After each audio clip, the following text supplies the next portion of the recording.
Welcome everyone. Welcome in our channel Sahaj Career. I am Sheikh Nasir with you. As you know that we are doing the second language, English language, that is your second language, and we are running the question series based on English pedagogy. So তোমাদের যে English পেডাগজির 15টা question থাকবে,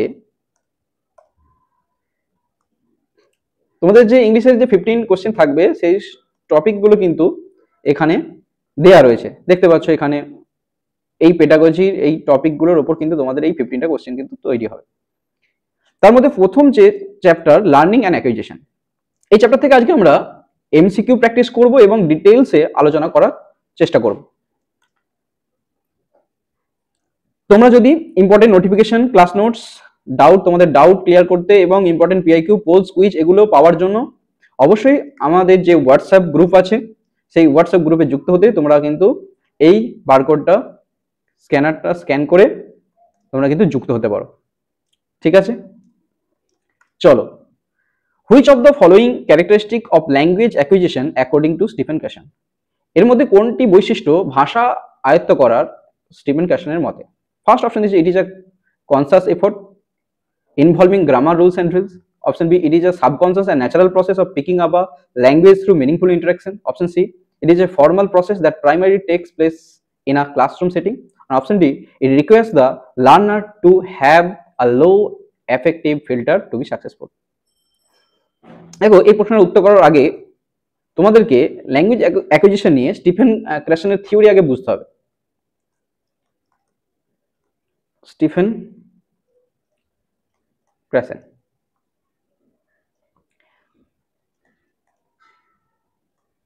theory, Stephen ক্র্যাশনের theory বোঝার আগে তোমাদেরকে দুটো জিনিসের মধ্যে পার্থক্য কিন্তু বুঝতে হবে।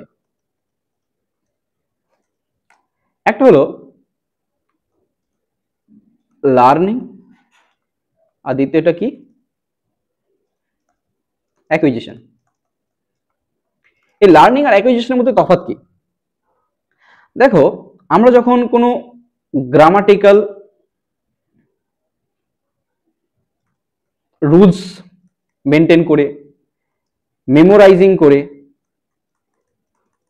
মুখস্থ করে, এইগুলো মানে প্র্যাকটিসের মধ্যে, ক্রিয়েটেড এনভায়রনমেন্টের মধ্যে,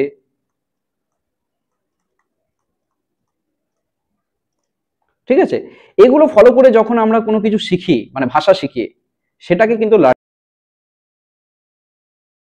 থেকে তুমি শিখবে L2, L1 ধরো তোমার বেঙ্গলি, তোমার মাতৃভাষা কি বেঙ্গলি, সেখানে তুমি কি শিখতে চাইছো? ইংলিশ শিখতে চাইছো। এই বেঙ্গলি থেকে যখন তুমি L1 থেকে L2 শিখবে, তুমি কি করবে? প্রথমে গ্রামার ট্রান্সলেশনের মেথডের মাধ্যমে, বিভিন্ন রুলস প্র্যাকটিসের মাধ্যমে, সেগুলো মনে করে প্র্যাকটিস করে তুমি সেটা কি করবে? এই ইংলিশ ল্যাঙ্গুয়েজটাকে আয়ত্ত করা, মানে শেখার চেষ্টা করবে। এটাকে বলে লার্নিং। কিন্তু ধরো এই বেঙ্গলি থেকে ইংলিশ ল্যাঙ্গুয়েজ শিখছো, তোমার মাতৃভাষা বেঙ্গলি কিন্তু তুমি ইংলিশ শিখতে চাইছো, তোমাকে আমি একটা ইংলিশ এনভায়রনমেন্টে রাখলাম, মানে সেখানে তুমি আর ট্রান্সলেশন করতে হচ্ছে না, নো ট্রান্সলেশন, ঠিক আছে, নো ট্রান্সলেশন, ডাইরেক্ট লার্নিং, মানে তুমি সরাসরি শিখছো, অর্থাৎ L2 টু L2, ল্যাঙ্গুয়েজ 2 থেকে তুমি ল্যাঙ্গুয়েজ 2 শিখছো। মানে এমন একটা এনভায়রনমেন্ট, ধরো মনে করো এটা ইংল্যান্ড বা এমন একটা কান্ট্রি যেখানে ধরো ইংলিশ বলা হচ্ছে, সেই জায়গায় তোমাকে রেখে দিলাম, বা তোমাকে এমন একটা পরিবেশে বড় করলাম যেখানে সবাই ইংরেজিতেই কথা বলছে। তাহলে তুমি এই ইংলিশ ল্যাঙ্গুয়েজটা, তোমার তখন আর নিয়ম, তোমাকে মেন্টাল যে প্রেশার, এইগুলো নিয়ে তোমাকে শিখতে হবে না। তুমি অলরেডি সেখানে ন্যাচারাল প্রসেস, মানে ন্যাচারাল প্রসেস, তুমি ন্যাচারালি সেই ল্যাঙ্গুয়েজটাকে শিখতে পারবে, মানে স্পন্টেনিয়াস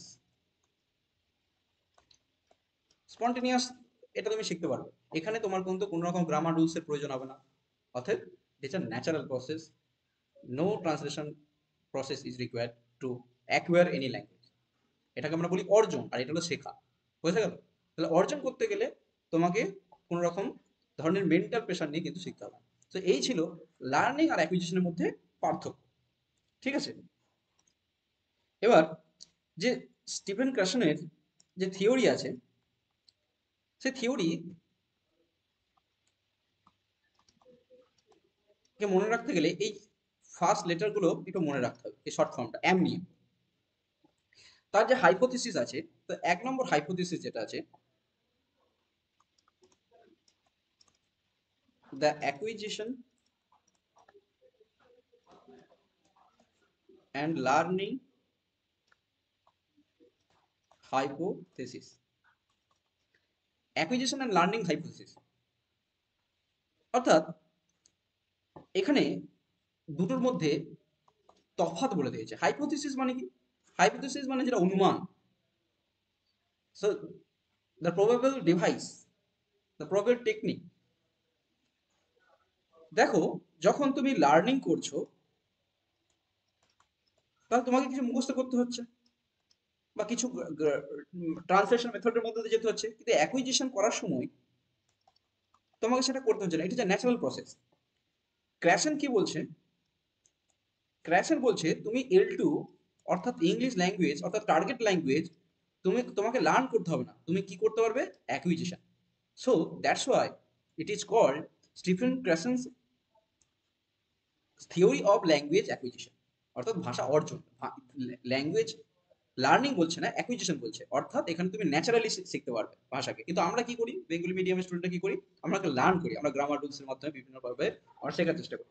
কিন্তু অ্যাকুইজিশন করতে গেলে তোমাকে ডাইরেক্ট L2 to L2 শিখতে হবে। তো সেটা এখানে ক্র্যাসেন বিভিন্ন হাইপোথিসিস দিয়েছে, সেই হাইপোথিসিসের মাধ্যমে সম্ভব। সেই প্রথম হাইপোথিসিস কি? The acquisition and learning hypothesis. এখানে অ্যাকুইজিশন এবং লার্নিং এই দুটোর মধ্যে তফাৎ করেছে।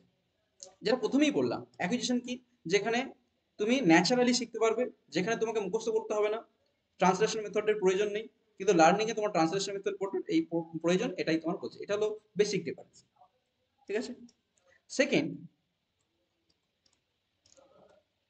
The monitor hypothesis. Monitor hypothesis কি বলছে? তুমি যখন ল্যাঙ্গুয়েজ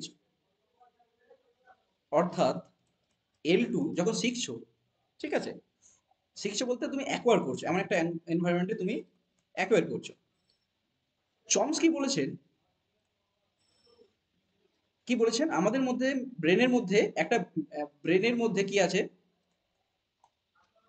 এমন একটা ডিভাইস আছে যেটা অটোমেটিক্যালি ল্যাঙ্গুয়েজ অ্যাকোয়ার করতে পারে, তাই তো? যেটাকে বলেছে ল্যাক, ল্যাঙ্গুয়েজ অ্যাকুইজিশন ডিভাইস। এই ল্যাঙ্গুয়েজ অ্যাকুইজিশন ডিভাইস আমরা করতে পারি automatically, it has in our brain. ঠিক আছে, এটা কে বলছে? চমস্কি বলছে।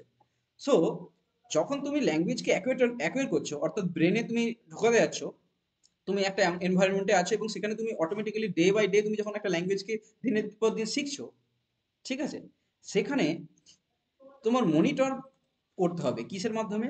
লার্নিং এর মাধ্যমে। লার্নিং এর মাধ্যমে কি করবে? লার্নিং কি করবে? এই যে অ্যাকোয়ার করছো ল্যাঙ্গুয়েজ, এটাকে কি করে মনিটর করবে? কিভাবে সম্ভব? ধরো তুমি রোজ এমন একটা এনভায়রনমেন্টে আছো যেখানে তুমি ভাষা শিখছো, অর্জন করছো। এবার ক্লাসে গেলে সেখানে তোমাকে কি করা হলো? রুলস দেয়া হলো, স্ট্রাকচার দেয়া হলো। তার ফলে কি হচ্ছে? তুমি এই যে ল্যাঙ্গুয়েজ অ্যাকোয়ার করছিলে, এটা আরো ভালোভাবে অ্যাকোয়ার করতে পারবে। তাই তো? তুমি তখন রুলসও জেনে যাবে, স্ট্রাকচার জেনে যাবে, অথচ তুমি ল্যাঙ্গুয়েজটা অ্যাকোয়ার করছো। তো এর ফলে যখন লার্নিং মনিটরস অ্যাকোয়ার, তার ফলে কি হয়? যদি লার্নারের কাছে মানে স্পিকারের কাছে টাইম এন্ড স্পেস এই দুটো জিনিস থাকে, তাহলে কিন্তু নিজেই সেলফ রেকটিফাই করতে পারবে। অর্থাৎ টাইম বলতে, যখন লার্নার স্পিক করছে মানে বলছে, লার্নার ধরো L2 ল্যাঙ্গুয়েজ ইংলিশ ধরো বলছে ফ্লুয়েন্ট, যদি তার কাছে সময় থাকে তাহলে সে কি করবে? এবং তার কাছে ভাবার যদি মানে ক্রিটিসাইজ করছে যে থিংস, যদি সে লার্নার যদি ভাবে আমি কি ভুল বলছি, ঠিক বলছি, এটা যদি ভাবার সময় থাকে, এটা যদি ভাবার জায়গা থাকে, তাহলে কি করবে? ও লার্নিং তাকে মনিটর করবে। মানে already he or she knows the grammatical rule, structure, the definition, and this structure, this rule, this definition will help to acquire language. বোঝা গেল? আর যদি সে লার্নার যদি ফ্লুয়েন্টলি মানে সে অ্যাকোয়ার করে মানে স্পিক করে বা স্পিচ দেয় বা বলে, সেখানে কিন্তু এটা সম্ভব না। তো টাইম অ্যান্ড স্পেস কখন হেল্প করবে? যখন ধরো একজন লার্নার কি করবে, এখন একটা জায়গায় স্পিচ দেবে, সেক্ষেত্রে তাকে আগে থেকে রেডি করতে হবে। সো সেই ক্ষেত্রে রেডি করার আগে তখন যদি বলার সময় সে ফ্লুয়েন্টলি বলে তখন কিন্তু ওর টাইমও থাকবে না, পেসও থাকবে না, তখন ও এই লার্নিং কিন্তু মনিটর করতে পারবে না। কিন্তু টাইম পেস থাকলে কিন্তু লার্নার ওকে মনিটর করে। So this is the monitor hypothesis according to Krashen. So এই হলো সেকেন্ড। থার্ড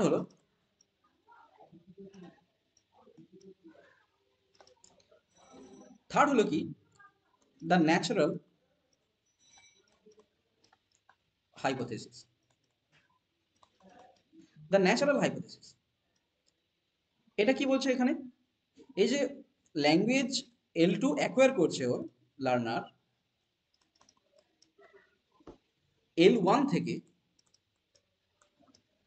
L2 যে লার্ন অ্যাকোয়ার করছে মানে ওর মাতৃভাষা যেখানে আছে আছে, কিন্তু ও যে ল্যাঙ্গুয়েজটা করছে, এই যে প্রসেসটা এই লার্নিং করছে ল্যাঙ্গুয়েজটা, ইট শুড বি ন্যাচারাল। কোনো রকম কিন্তু সুপারফিশিয়াল আর্টিফিশিয়াল তাকে কোনো কিছু করা হচ্ছে না। সে naturally, natural way, natural habit সে প্রতিদিনকার শিখছে। ধরো সে এমন একটা এনভায়রনমেন্টে আছে, তাকে জোর করে গ্রামার রুলস ফলো করানো হচ্ছে না, ঠিক আছে, তাকে অ্যাংজাইটি দেওয়া হচ্ছে না, সে নিজে নিজেই শিখতে পারছে, তখন সেটা কিন্তু হয়ে যাবে ন্যাচারাল হাইপোথিসিস। তো থার্ড নম্বরে এটা করছে। Fourth, the fourth number I, so I for the input hypothesis। Input hypothesis অর্থাৎ ইনপুট হাইপোথিসিস মানে লার্নারের যা প্রেজেন্ট লেভেল, ঠিক আছে, মানে আইকিউ, তার যে আইকিউ তার থেকে +1 দেয়া, ঠিক আছে, মানে তার যে বর্তমান সক্ষমতা, যে সে যতটা শিখতে পারে তার থেকে একটু আপগ্রেডেড স্ট্যান্ডার্ডে তাকে কিন্তু আমাকে ইনপুট দিতে হবে। এই ইনপুট বিভিন্ন ভোকাবুলারি হতে পারে, বিভিন্ন স্ট্রাকচার হতে পারে, যা খুশি হতে পারে, রিয়ালিয়া হতে পারে। এটা মানে কি রিয়েল লাইফ এক্সাম্পল। এইগুলো দিলে কি হবে, এই ইনপুট যখন দেবে তখন যে ওর যে অ্যাকুইজিশন হচ্ছিল সেটা আরো কংক্রিট হবে, সেটা আরো ভালো হবে, তাই না, তার বেসটা আরো ভালোভাবে গঠন হবে। আর যদি এই আইকিউ লেভেলের থেকে অনেক বেশি দেওয়া হয় সে কিন্তু আর নিতে পারবে না। বোঝা গেল?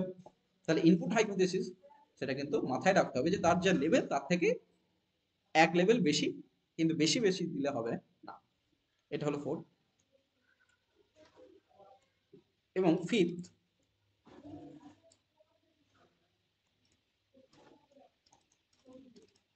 The effective filter hypothesis. The effective filter hypothesis, effective মানে ইমোশনাল অর মেন্টাল আমরা বলতে পারি, ইজ আ মেন্টাল, ঠিক আছে, and filter means the barrier, the obstacle, অর্থাৎ মানসিক যে বাধা সেটাকেই বলছে এফেক্টিভ ফিল্টার হাইপোথিসিস। এই এফেক্টিভ ফিল্টার হাইপোথিসিস কিভাবে কাজ করে, ধরো মনে করো কোন একজন লার্নারের তিনটে পয়েন্ট বলছি, অ্যাংজাইটি, আর একটা হলো মোটিভেশন, আর 3 নম্বর হলো সেলফ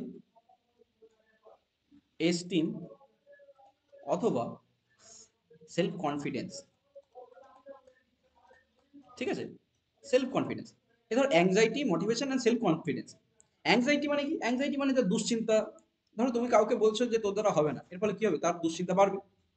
তাহলে কারো যদি অ্যাংজাইটি খুব হাই থাকে, ঠিক আছে, মোটিভেশন তাকে কতটা তুমি ইনপুট দিতে মানে কতটা উদ্বুদ্ধ করতে পারছো, এনকারেজ করতে পারছো, সেটা যদি লো থাকে, ঠিক আছে, এবং সেলফ কনফিডেন্স নিজের উপর যদি কনফিডেন্সও কি থাকে, লো থাকে, তাহলে কিন্তু যে ইনটেক অফ ল্যাঙ্গুয়েজ অ্যাকুইজিশন, ঠিক আছে, L2 যে অ্যাকুইজিশন সেটা কিন্তু নেগেটিভ হবে, তার মানে সেটা হবে না। বোঝা গেছে? অ্যাকুইজিশন কিন্তু তখন সম্ভব নয়, কারণ তার অ্যাংজাইটি, দুশ্চিন্তা বেশি। তারপরে যদি আমি সবসময় বলি যে তোর দ্বারা কিছু হবে না, তার মধ্যে অ্যাংজাইটি বেশি, তাকে মোটিভেশন তো সে পাচ্ছি না, আবার লো সেলফ এস্টিম, তাহলে কিন্তু সে কিন্তু ল্যাঙ্গুয়েজ টু অ্যাকোয়ার করতে পারবে না। বোঝা গেল? কিন্তু যদি অ্যাংজাইটি লেভেল ডাউন থাকে, মোটিভেশন হাই থাকে এবং সেলফ এস্টিম হাই থাকে, তাহলে intake of second language acquisition will be high. This is a positive acquisition, positive acquiring হবে তখন, তখন সেটা কিন্তু কারেক্ট। সো এই ছিল স্টিফেন ক্র্যাশনের যে থিওরি। আমি আরেকবার তোমাদেরকে বলে দিচ্ছি যে স্টিফেন গ্যাসনের থিওরি বুঝতে গেলে লার্নিং আর অ্যাকুইজিশন বুঝতে হবে। Learning is grammatical aspect, acquisition is natural process to acquire any language by staying in that particular environment. সেটা হলো অ্যাকুইজিশন, ঠিক আছে। এবার তিনি পাঁচটা ভাগে ভাগ করেছেন, তার হাইপোথিসিস দিয়েছেন। সেটা কি? ফার্স্ট হলো the acquisition and learning hypothesis, দুটোর মধ্যে পার্থক্য বলেছে। মনিটর, লার্নিং মনিটর করছে অ্যাকুয়ার ল্যাঙ্গুয়েজ অ্যাকুয়ারকে কিভাবে, তার through helps of structure rules এগুলোর দ্বারা। থার্ড হলো কি natural process, it should be natural hypothesis, মানে ন্যাচারাল মিন্স ন্যাচারালি অ্যাকুয়ার করবে, তাকে কোন রকম ইনফ্লুয়েন্স করা হবে না, তাকে কোন রকম মানে কোন রকম ম্যানিপুলেট করা যাবে না, সে যেমন ভাবে শিখছে তাকে করতে হবে, তাকে প্রেশারাইজ করা যাবে না। সেটা হলো third number natural process. Fourth কি ইনপুট হাইপোথিসিস, তার যে লেভেল তাতে একটু বেশি ইনপুট দিতে হবে, তবে সেটা ভালো একটা অ্যাকুইজিশন হবে। অ্যান্ড ফিফথ হলো the effective filter hypothesis, filter মানে অর্থাৎ বাধার মতো কাজ করবে যদি তার অ্যাংজাইটি বেশি থাকে, মোটিভেশন সেলফ এস্টিম যদি না থাকে। তো এই হলো মোটামুটি কনসেপ্ট। চলো এবার কোশ্চেন করি, এবার দেখো তোমাদের সোজা লাগে। দেখো concept that humans are born with, sorry first কোশ্চেনটা এই যে ফার্স্ট কোশ্চেন এটা। তাহলে এর মধ্যে কোনটা চরিত্র, language acquisition according to Stephen ক্যাশনের মধ্যে কোনটা হলো বৈশিষ্ট্য বলো। এবার তোমরা নিজেরা পারবে করতে। দেখো ইট ইজ কনসাস এফোর্ট, দেখো একবারে না, এখানে এই যে অ্যাকুইজিশনে এই যে লার্নিং কিন্তু এটা কিন্তু কনসাস, এটা কিন্তু কনসাস প্রসেস, কিন্তু এটা সাবকনসাস।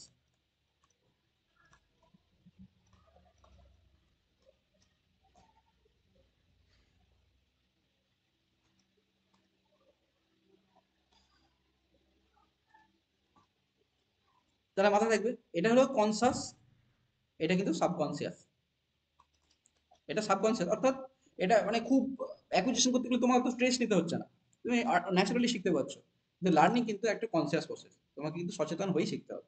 তাহলে যে ফার্স্ট কোশ্চেন, যে তুমি যখন শিখবে এটা, it is a conscious effort involving grammar rules and drills. Grammar rules drills এগুলো তো রুলস কি বলছে, এগুলো সব লার্নিং, তাহলে এটা হবে না। It is a subconscious and natural process of speaking up a language through a meaningful interaction. Meaningful interaction হবে এবং সাবকনসিয়াস এবং ন্যাচারাল প্রসেস হবে, এটাই বললাম, তাহলে এটাই অ্যান্সার। বুঝা গেল? It is a formal process, formal process তো নয়, ইনফর্মালি তুমি শিখতে পারো, ক্লাসরুম সেটিং এর মধ্যে তো নয়, হবে না। It requires the learner to have low effective, যেটা বাধা যদি কম থাকে to be successful. It requires the learner to have a low affective filter। দেখো লো অ্যাফেক্টিভ ফিল্টার মানে মানসিক যে বাধা সেটা যদি কম থাকে তাহলে সাকসেসফুল হতো, এটা অনেকাংশে সত্য, কিন্তু এর থেকে এটা মোস্ট প্রমিনেন্ট হলো এটা subconscious natural process speaking and language. এটা কিন্তু ক্যারেক্টারিস্টিক চেয়েছে, ক্যারেক্টারিস্টিক মধ্যে এটাই অ্যান্সার, যদি স্টেটমেন্টটাও ঠিক। Next question number 2, the concept that humans are born with an innate ability to acquire language and possess a universal grammar was proposed by, দেখো একটু আগে ল্যাট বলছিলাম, language acquisition device that is a universal grammar, we have born with that, we are born with that, the universal grammar সেটাই বলছে যে language action device, এটা কে বলেছে? Noam Chomsky বলেছে, এটা is the right answer. Next question, question number 3, in the context of second language acquisition for English, Krassen's input hypothesis emphasizes that learners acquire language based input hypothesis, অর্থাৎ I যা তার থেকে আমাকে কিনতে হবে +1 level, যা তার থেকে আমাকে এক লেভেল বেশি দিতে হবে। Explicit grammar drills and road memorisation তো মানে মুখস্থ করা, সেটা তো বলছে না। Comprehensible input that is slightly above the learners current level, তুমি যে এই যে ইনপুটটা দেবে সেই ইনপুটটা অবশ্যই যে তার লেভেলের থেকে অনেক বেশি হলে হবে না, আবার যে ইনপুটটা দেবে সেটা মাস্ট বি কম্প্রিহেন্সিবল, সেটা স্টুডেন্টের কাছে লার্নারের কাছে কিন্তু সেটা বুঝতে হবে, সে যদি বুঝতেই না পারে তাহলে সেটা তার কাছে কাজ করবে না, নেগেটিভ হয়ে যাবে। তাহলে comprehensible input that is slightly above the learner's criteria, এই তো I+1, তাহলে এটা হলো right answer. Output focus activities like free writing without feedback, feedback না দিয়ে এসব নয়। Translation exercises from the first language L1 to English, translation method তো নয়, তাহলে option B is correct answer. Next question, question number 4, the silent period in second language acquisition refers to, silent period কোনটাকে বলা হচ্ছে? A phase where learners refuse to speak due to lack of motivation, যখন সে L1 to L2 শিখছে, learners refuse to speak due to lack of motivation, তার কাছে motivation না থাকায় সে কিন্তু ল্যাঙ্গুয়েজ টুটা বলতে পারছে না। এটা silent view. The initial stage হয় learners listen and absorb language without producing output. না, এটা হলো প্রাথমিক অবস্থা, মানে ল্যাঙ্গুয়েজ টু শেখার আগে, ল্যাঙ্গুয়েজ ওয়ান থেকে ল্যাঙ্গুয়েজ টু শেখার আগে যে প্রাথমিক অবস্থা, যেখানে লার্নার্স কি করবে, শুধু শুনবে, সেখানে ল্যাঙ্গুয়েজ শুনবে এবং শুধুমাত্র নলেজ গেইন করবে, অ্যাবজর্ব করবে উইথাউট প্রডিউসিং আউটপুট। তখন কিন্তু সে কিন্তু স্পিক করবে না, স্পিচ দেবে না, বলবে না, কিন্তু শুধুমাত্র লিসেন করবে, অ্যাবজর্ব করবে সেটা। A period of intensive grammar instruction to break shyness, না যেখানে একটা গভীর গ্রামাটিক্যাল যে ব্যাকরণের রুল সেটা দেওয়া হবে কি, তার যে লজ্জা সেটা ভাঙার জন্য। The final stage after fluency is achieve for reflection, না ল্যাঙ্গুয়েজটাকে তুমি পুরোপুরি শিখে গেছো, তারপরে স্টেজটাকে বলা হচ্ছে। না, এটা একদমই না, এই অপশন বি ইজ কারেক্ট, যেখানে লার্নার্স কি করে, শুধুমাত্র শোনে, হুম, কোনো রকম বলা ছাড়াই শুধুমাত্র শোনে। This is the silent period, বুঝা গেছে? তারপরে সে আস্তে আস্তে বলতে শুরু করে। So option B is right answer. Next, question number 5. The difference between errors and mistakes is that, error এবং মিস্টেকের মধ্যে তফাৎ কি? Errors are careless slips that can be self-corrected, while mistakes are systematic deviation due to incomplete learning. বলছে errors are careless, error নাকি একটা careless slip, মানে আমরা যেটা ভুল করে বেরিয়ে যাই এবং সে নিজে নিজে ঠিক করে নিতে পারে, while mistakes are systematic deviation, mistake নাকি একদম একদম স্ট্রাকচারালি ভুল, মানে প্রপার নলেজ না থাকায় স্ট্রাকচার ভুল, সেটা বলতে চাইছে। Option B, mistakes are careless, mistakes হলো একটা সাধারণত মানে slip of tongue that can be self correcting, নিজে নিজে ঠিক করে নিতে পারে, হয় errors are systematic deviation due to incomplete learning. Option C, both are identical and treated the same in correction, না দুটোই একই এবং মানে ঠিক করা যায়। Option D, errors occur only in speaking, error শুধুমাত্র বলার সময় ঘটে, আর হোয়াইলস mistakes are in writing, mistake শুধু রাইটিং ঘটে। দেখো এটা তো হবে না, both are identical and treated in the same in correction, দুটোই নয়, এবং অপশন এটাও নয়, অপশন বি এটাই অ্যান্সার। কেন বলছি, ধরো তুমি ল্যাঙ্গুয়েজ ওয়ান থেকে ল্যাঙ্গুয়েজ টু শিখছো এবং ল্যাঙ্গুয়েজ টু বলার সময় তুমি কিছু ভুল বলে দিতে পারো এবং সেটা তুমি যখন ইমিডিয়েটলি ঠিক করে নেবে, হ্যাঁ ইমিডিয়েটলি যখন ঠিক করে নেবে, সেটা তোমার কি হবে, মিস্টেক, মিস্টেক হয়ে গেছে। দেখো, mistakes are careless slips that can be self corrected, mistakes তুমি কি মানে টেম্পোরারি, তুমি সেটা ঠিক করে নিতে পারবে যখন তোমার নলেজ আছে পুরোপুরি, you have full knowledge, that is a silly mistake. The slip of tongue বলছি, যেটাকে আমরা বলি স্লিপ অফ টাং। কিন্তু এরর্স, এই errors are systematic deviation due to incomplete plan, আর এরর্স কিন্তু ঠিক করা যাবে না। ধরো তুমি বাংলায় কোনো একটা স্ট্রাকচার ভুল শিখেছো, তুমি কোনো বাংলায় একটা স্ট্রাকচার ভুল লিখেছো এবং সেই স্ট্রাকচারটা কিন্তু যখন L1 এ থেকে যাবে, সেটা L1 এ যদি তোমার কারেক্ট না হয়, তুমি L2 এ তো সেই ভুলই করবে এবং এই ভুলটা কখনো শোধরানো যাবে না, কারণ you have not any knowledge. তুমি যদি ধরো ইংরেজিতে লার্ন ওয়ার্ডটাকে, এই লার্ন ওয়ার্ডটাকে যদি তুমি লা বলে উচ্চারণ করো, এটা তোমার প্রথম থেকেই আছে, ল্যাঙ্গুয়েজ ওয়ানই আছে, ল্যাঙ্গুয়েজ টু এ যখন যাবে তুমি তো এটাকে লাটাকে লাই বলবে, তাহলে তোমার ল্যাঙ্গুয়েজ টু তে কিন্তু ঠিক হবে না, this is error, this is an error, মানে ইট ইজ আ পার্মানেন্ট, তাই না, এটা নট টেম্পোরারি নয়। তাহলে এইটা হলো অপশন বিটা হলো right answer. Next, question number 6, the affective filter hypothesis in second language English acquisition suggest that low anxiety and high motivation. দেখো, অ্যাফেক্টিভ ফিল্টার হাইপোথিসিস মানে হচ্ছে হাইপোথিসিস অ্যাফেক্টিভ মানে মেন্টাল যে ব্যারিয়ার, মেন্টাল যে অবস্ট্রাকল, সে hypothesis কি second language অ্যাকুইজিশনে low anxiety, anxiety কি বলছে, অ্যাংজাইটি লো, আর মোটিভেশন কি, মোটিভেশন হাই। তাহলে অ্যাংজাইটি লো হলে মোটিভেশন যদি হাই হয়, তাহলে কি করবে, hinder the intake of comprehensible input by making learners over confident, বাধা সৃষ্টি করবেন তো অবশ্যই, মানে কম্প্রিহেন্সিবল মানে কম্প্রিহেন্সিবল মানে বোঝার যোগ্য ইনপুটগুলো যে দেওয়া হবে সেগুলো তাকে বাধার সৃষ্টি করবে, অবশ্যই এটা ভুল কথা, হিন্ডার তো করবে না। Lower the filter allowing more input to reach the language acquisition device, এটা ঠিক, ফিল্টার মানে অর্থাৎ বাধাকে, অবস্টাকেলকে লোয়ার কমিয়ে দেবে এবং অ্যালাউ কি করবে, মোর ইনপুট, ল্যাঙ্গুয়েজ অ্যাকুইজিশনকে আরো বৃদ্ধি করতে, ডিভাইসকে আরো বৃদ্ধি করতে এটা সক্ষম করবে, এটা অপশনটা ঠিক। Increase the need of language one translation, ট্রান্সলেশনকে এটা তো লার্নিং হয়ে যাচ্ছে, promote only output skills and ignoring listening, এটাও নয়, তাহলে শুধুমাত্র বিটাই clear. Next, question number 7, the monitor hypothesis implies that conscious learning আর গ্রামার রুল ইজ ইউজড। দেখো অপশনে কি বলেছে, replace all natural acquisition processes, edit and refine output when there is time and focus. Option C, speed up and the silent period and eliminate the role of comprehensible input. এর মধ্যে কোনটা হবে? দেখো এখানে মনিটর হাইপোথিসিস, মনিটর হাইপোথিসিস কি বলেছিলাম, যখন তুমি অ্যাকোয়ার করবে কে হেল্প করবে? লার্নিং তোমায় হেল্প করবে, অর্থাৎ knowledge about the rule structure এটা তোমাকে হেল্প করবে ল্যাঙ্গুয়েজ অ্যাকোয়ার করতে, তাই তো? Monitor hypothesis implies that conscious learning grammar rules is used. কি জন্য, কি করবে ইউজটা, কি জন্য হবে?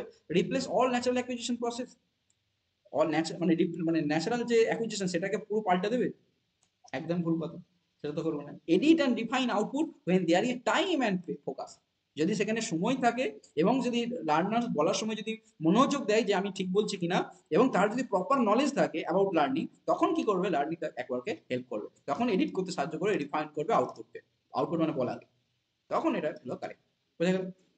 অবশ্যই speed up the silent period, silent period speed up করবে না, eliminate the role of the comprehensible input, মানে বাদ দিয়ে দেবে কম্প্রিহেনসিভ ইনপুটকে, কম্প্রিহেনসিভ ইনপুট আরো বাদ বৃদ্ধি করে পড়াবে, তাহলে এটা ভুল।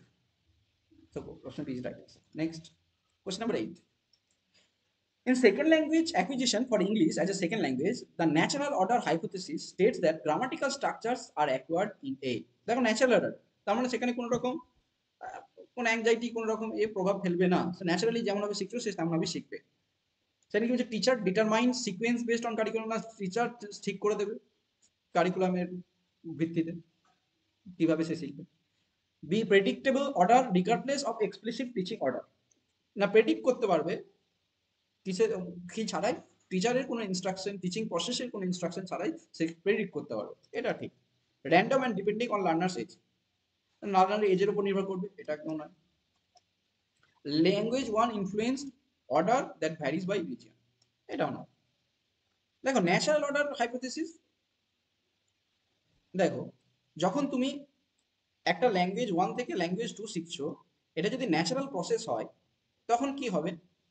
ধরো তুমি স্ট্রাকচারে, তুমি এটা স্পন্টেনিয়াসলি ন্যাচারালি শিখছো, তুমি কোনো রুলস শিখছো না, কোনো রুলস তুমি শিখছো না, তুমি কি করবে? অটোমেটিক্যালি কিছু যে গ্রামার স্ট্রাকচার সেটা সেটা তোমাকে কিছু প্রেডিক্ট হয়ে যাবে। যেমন প্লুরাল করতে তোমার এস বা ইএস যুক্ত করতে হয় নাউনের সাথে, এটা তোমার অলরেডি একটা আইডিয়া হয়ে যাবে যে প্লুরাল মানে এস বা ইএস করতে হবে, অর্থাৎ ইট ইজ প্রেডিক্টেবল, তাই না?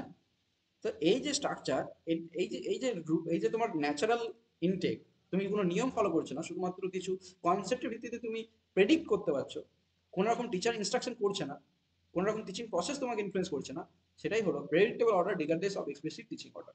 বোঝা গেছে? So option B right. Next, question number 9, communicative language teaching CLT, ঠিক আছে, for second language English in upper primary classroom prioritize. CLT second language করতে মানে আপার প্রাইমারি ক্লাসে কি প্রায়োরিটি দিতে হবে? Option A, isolated grammar exercise and vocabulary list, না grammar exercise দাও, ভোকাবুলারি লিস্ট দাও, তাহলে সেটা কি হয়ে যাবে? সেটা গ্রামার হয়ে যাবে, জিটি মেথড হয়ে যাবে, সেটা সিএলটি কি করে হবে? কমিউনিকেশন মানে মিনিংফুল হতে হবে। আচ্ছা option, meaningful interaction and real life language use, হ্যাঁ বাস্তবিক জীবনে রিয়ালিয়া ব্যবহার করতে হবে এবং মিনিংফুল ইন্টারাকশন করতে হবে, তবেই সেটা হবে CLT, communication language teaching. Heavy Reliance on language one explanation, তুমি যদি ল্যাঙ্গুয়েজ ওয়ানের উপর বেশি নির্ভর করো তাহলে কিন্তু তুমি ল্যাঙ্গুয়েজ টু ভালো শিখতে পারবে। অপশন ডি, তাহলে এটা হবে না। রোড মেমোরাইজেশন, রোড মেমোরাইজেশন মুখস্থ করা, এটা কখনো হবে না, তাহলে option D is all right answer. Next, last question for today, the role of first language L1 in second language English acquisition is best described as, বলছে ফার্স্ট ল্যাঙ্গুয়েজের রোল কি language one, অর্থাৎ তোমার যদি বেঙ্গলি হয় সেটার role কি in second language acquisition is best, তুমি যদি সেকেন্ড ল্যাঙ্গুয়েজ অ্যাকুয়ার করবে তখন ল্যাঙ্গুয়েজ ওয়ানের রোলটা কি? Option A, A complete barrier that must be suppress entire, এটা নাকি পুরোপুরি একটা বাধা ল্যাঙ্গুয়েজ টু শেখার ক্ষেত্রে। হ্যাঁ অনেকের ক্ষেত্রে ল্যাঙ্গুয়েজ ওয়ান থেকে ল্যাঙ্গুয়েজ টু শিখতে অনেক কিছু বাধা হয়, তার মানে পুরোপুরি ব্লক এই কথাটা পুরোপুরি বলা যায় না। A scaffold that aids transfer of skills and reduces cognitive load, না ল্যাঙ্গুয়েজ ওয়ানটা কি একটা স্ক্যাফোল্ড অর্থাৎ হেল্পার।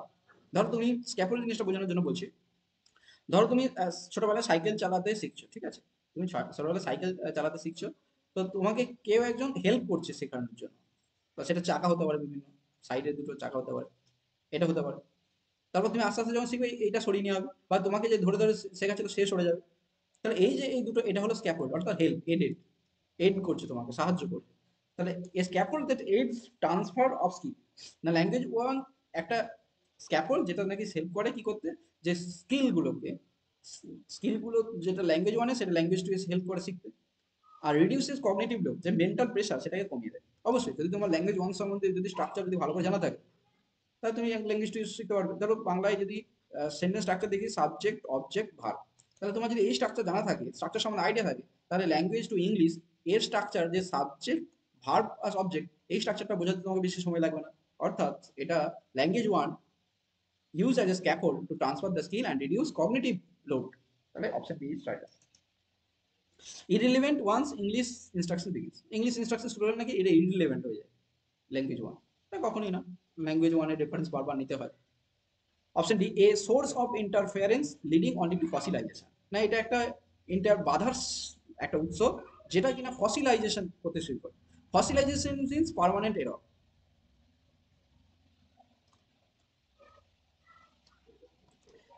ধরো এই আগে একটু আগে যেটা বলছিলাম, ল্যাঙ্গুয়েজ ওয়ানে তুমি কিছু ভুল শিখেছো, ভুল স্ট্রাকচার জানা আছে, এবং তুমি যখন ল্যাঙ্গুয়েজ টু শিখবে সেই ভুলটাই তুমি কি করবে, কন্টিনিউ করবে। So this is a fossilization. হ্যাঁ, এটা হতে পারে, কিন্তু সব ক্ষেত্রে যে এটা শুধুমাত্র বাধার উৎস হবে এটা কিন্তু বলা যাবে না। ঠিক আছে, এটা হয়তো বেশি ও ক্ষেত্রে, কিন্তু আমরা এটা বলবো যে scaffold aids the transfer of skills and reduce cognitive load.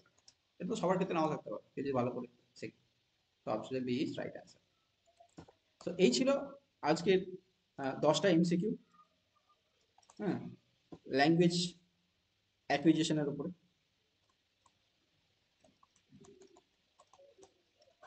তোমাদের কেমন লাগলো জানিও। যদি ক্লাসটা ভালো লাগে তাহলে অবশ্যই বন্ধুদের সাথে শেয়ার করো, তাহলে এই ধরনের ক্লাস টপিক ওয়াইজ পরপর নিয়ে আসবো। Thank you, by.